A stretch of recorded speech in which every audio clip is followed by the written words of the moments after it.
I'm just the brown girl next door from suburbia, but that doesn't make my story any less important than anyone else's story. And there's a lot of brown girls from suburbia that have felt like, oh, well, I didn't fit into this and I didn't fit into that, so I'm still other.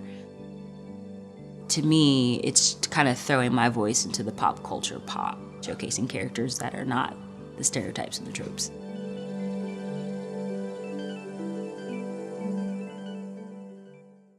I guess I would describe my art as contemporary Afro-feminist art.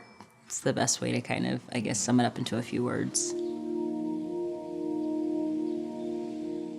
I was always drawing, I was always doodling on things, probably much to the disappointment of my teachers and dad, who thought that I wasn't paying attention. My grades didn't say that I wasn't paying attention, I was, but all of the papers shoved inside of my desk with nothing but doodles and sketches on them, so that I was also drawing.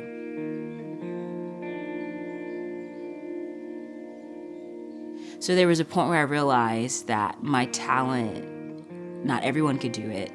And then not only that, it brought people joy. Like when I would give these things to people, they'd be like, oh my gosh, this is great, this is awesome. So seeing that light in people's eyes, that was a moment where I was like, okay, I enjoy this. I like giving this gift to people. But being a street artist or being a muralist, you have the ability to like paint the walls and paint the world and kind of play with that reality and have other people experience that.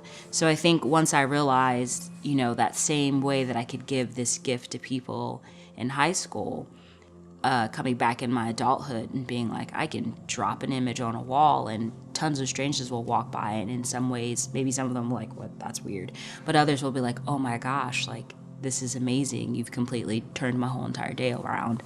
So I think there was a bunch of moments like that that kind of made me realize, okay, this is what I'm doing, this is what I'm going to do.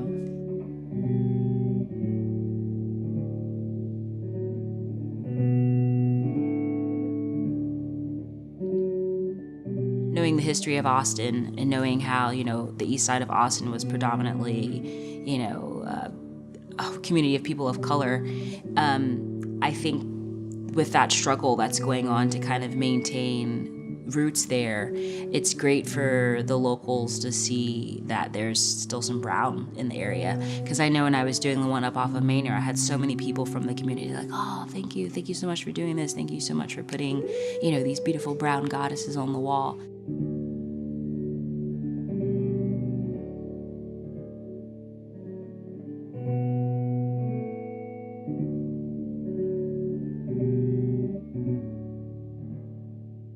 Well, I mean, I think there is one thing that happens with artists, and I think it's usually when, if you're looking in your face all the time, more than likely you're gonna use your own features.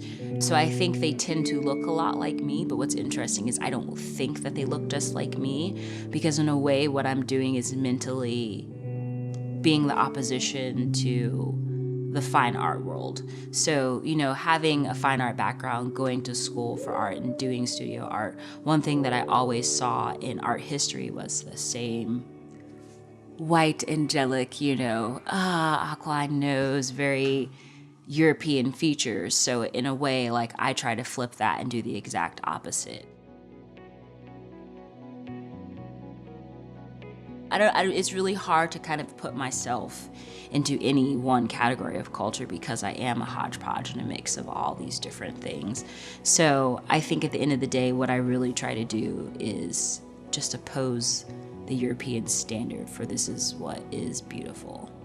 You know, that's the main thing. My art is a representation of me, and so I guess I kind of have to battle to showcase that there's more than just the stereotype.